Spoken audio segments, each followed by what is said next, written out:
युद्ध को लेकर अमेरिका और नाटो देशों के बीच तनाव बढ़ता नजर आ रहा है। पेंटागन के एक ईमेल में उन सहयोगियों पर सख्ती की बात सामने आई जिन्होंने अमेरिका का साथ नहीं दिया। इसमें स्पेन को नाटो सस्पेंड करने और फॉकलैंड और ब्रिटेन के दावे की समीक्षा जैसे कदम शामिल है। रिपोर्ट के अनुसार ये प्रस्ताव यूरोपीय सहयोगियों पर दबाव बनाने के लिए है।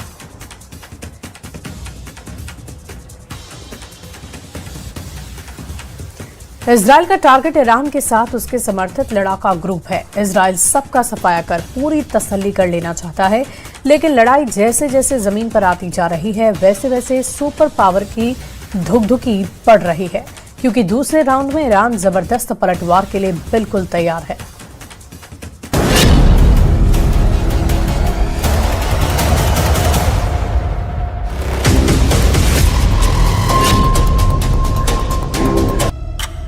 लेकिन ट्रंप कह रहे हैं कि सीज फायर में देरी की वजह ईरान की लीडरशिप में कंफ्यूजन है।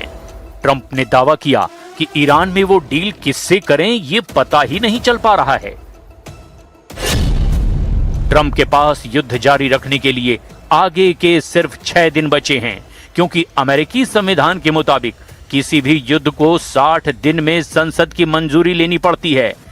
28 फरवरी 2026 को शुरू हुए इस युद्ध की जानकारी ट्रंप ने संसद को 2 मार्च को दी थी, जिससे अब 1 मई से पहले उन्हें संसद से युद्ध की मंजूरी लेनी पड़ेगी।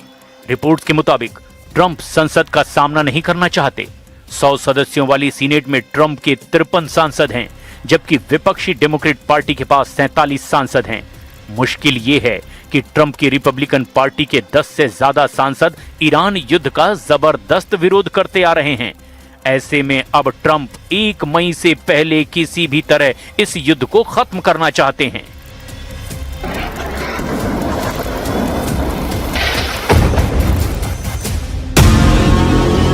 ट्रंप के पास दूसरा ऑप्शन ये है कि वो 30 दिन का एक्स्ट्रा टाइम ले सकते हैं, लेकिन इस टाइम में अमेरिकी सैनिकों की घर वापसी जरूरी होगी, ना कि युद्ध। इस बार ट्रंप 60 दिन की टाइमलाइन को पार करते हैं तो फिर उनकी पार्टी को जोरदार झटका लगना बिल्कुल तय माना जा रहा है।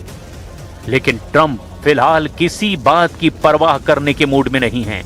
उन्होंने कहा है कि ईरान डील करता है तो ठीक, नहीं तो वहां कुछ सलामत नहीं बचेगा।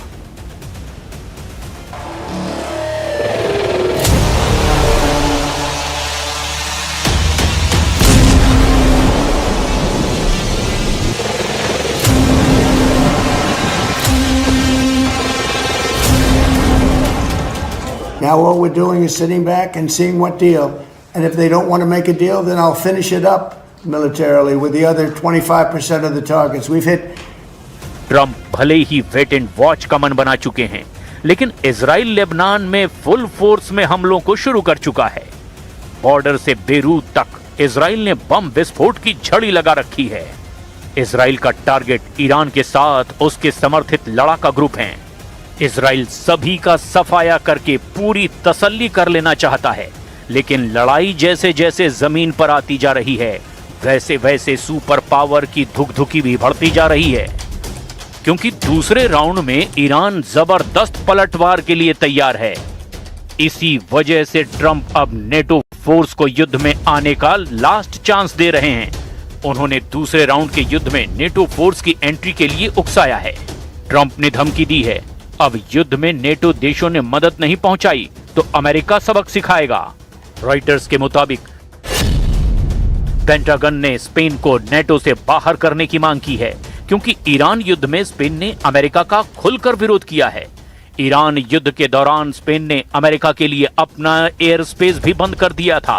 पॉलिटिको के मुताबिक ईरान युद्ध के बाद अमेरिका ने नेटो के भीतर अच्छे और बुरे देशों की एक लिस्ट तैयार की है। ट्रंप की बैड लिस्ट में जिन देशों का नाम आया है उन पर सख्त एक्शन लेने की धमकी दी गई है।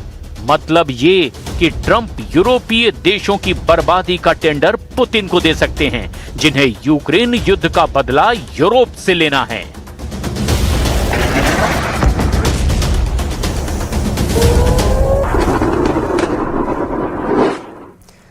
और देखिए